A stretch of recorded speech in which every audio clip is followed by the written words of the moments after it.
What's going on, guys? I just want to talk about something when it comes to AMC. We see this trade war going on, right? This is, let's face it, got people shook up, especially those of us that are in the markets or within crypto. We see the toll it's taking, whether you support Trump or not, or you still support him or what. It is quite interesting what is happening, to say the least. I don't even want to call it interesting. It flat out sucks, right? On top of that, though, this article that had come out, this retaliatory thing with China. Now, China just raised their tariffs to 84%. I think Trump were at 104% on China. The two largest economies in the world, right? And we see this trade war going back and forth. Whose balls are going to be bigger than whose, and who's going to cave, and how long is this potentially going to last, right? And what this looks like. But the reason I want to talk about it is because, you know, some people says, well, AMC doesn't own any theaters in China, right? And so if China truly cuts off Hollywood, cuts off American movies coming to China, if they truly did that, you know, of course, I think that would hurt their industry and their theaters, and there'd be a lot of piracy and stuff happening. But in the event that happened, people are like, well, it wouldn't affect AMC.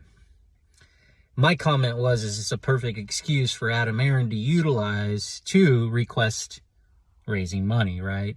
Request raising the float, and at the price of $2 to $3 a share, he's going to have to raise the float at least another 500 million, get us to agree to go to $1 billion, or he's going to have to look at reverse splitting it. Either way, he needs 500 million shares just to buy time, right? I mean, this $1.5 billion. Divide that up over 3 or 4 dilutions like he's done in the past, which is an average dilution about 360,000 or 360 million, give or take. So you need to do something. To me, it's a perfect excuse. And people say, well, it won't affect AMC.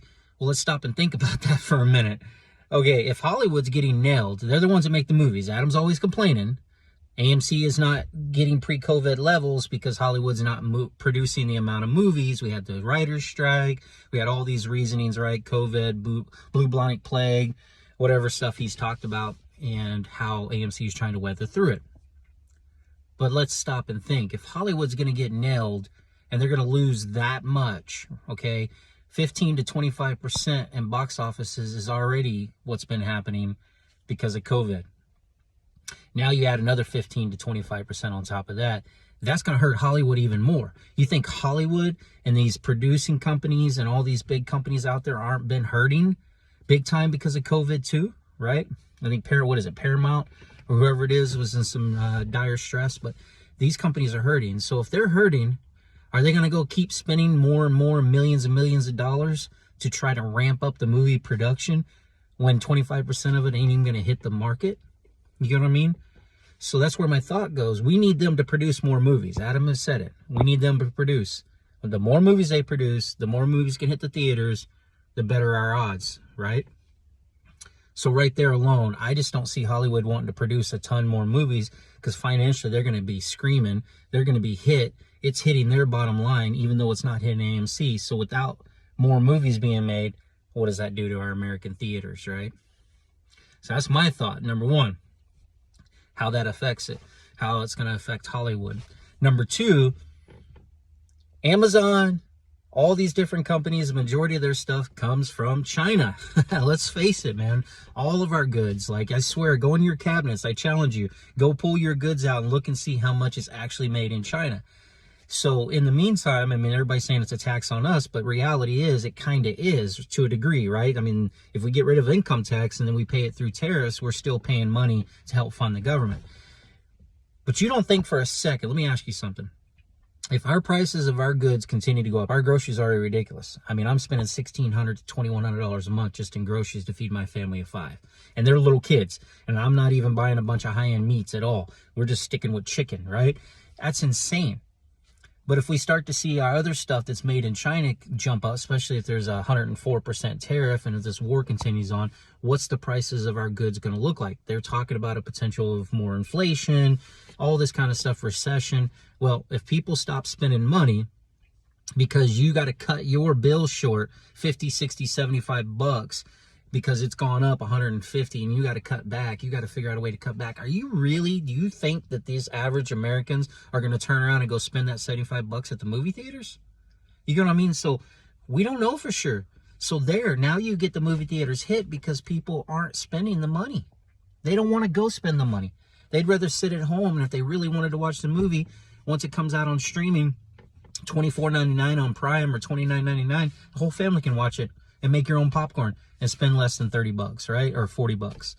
So why wouldn't that not affect AMC? You get what I'm saying? So the tariffs and the tariff wars could really affect AMC's bottom line, in my opinion. I don't know, what's your opinion? I mean, with what we're seeing, how would it not affect them? Now, if it does affect them, and Adam's going to need cash, they're burning cash, guys. They're designed, he said it, they're designed to be $11 billion industry. So if AMC Theaters is not hitting the revenues and the levels they need to hit, then they got to continuously cash burn. We know that he's around $560 million in cash on hand.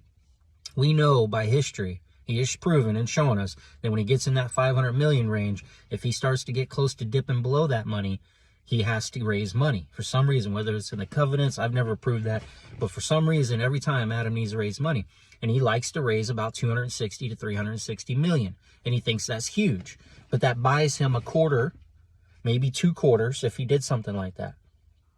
So where is he going to get that cash if he doesn't have shares?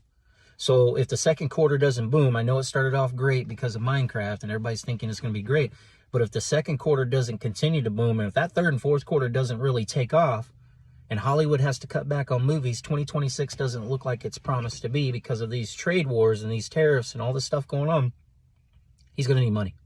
You see my point? So that's what I'm trying to get at. Like, talk about uncertainty again. I'm just not surprised, or I will not be, is what I'm saying. I will not be surprised that Adam Aron does not use the trade wars and the tariffs and a Hollywood situation with China as an excuse of why AMC is not continuing to recover at the level it needs to, and why he needs to look at doing some kind of share dilution, whether it be a reverse split, issue of ape shares again, or hopefully they don't do that, or he requests to raise the float. And he can't just raise the float 100 million shares. That's a one-time bailout. There's no way. It just doesn't add up to me. Then he'd ask again in another 6 months to a year that he needs another 100 million shares. He's going to go big. He's going to have to. He needs 500 million shares, period. My opinions, but what are your thoughts?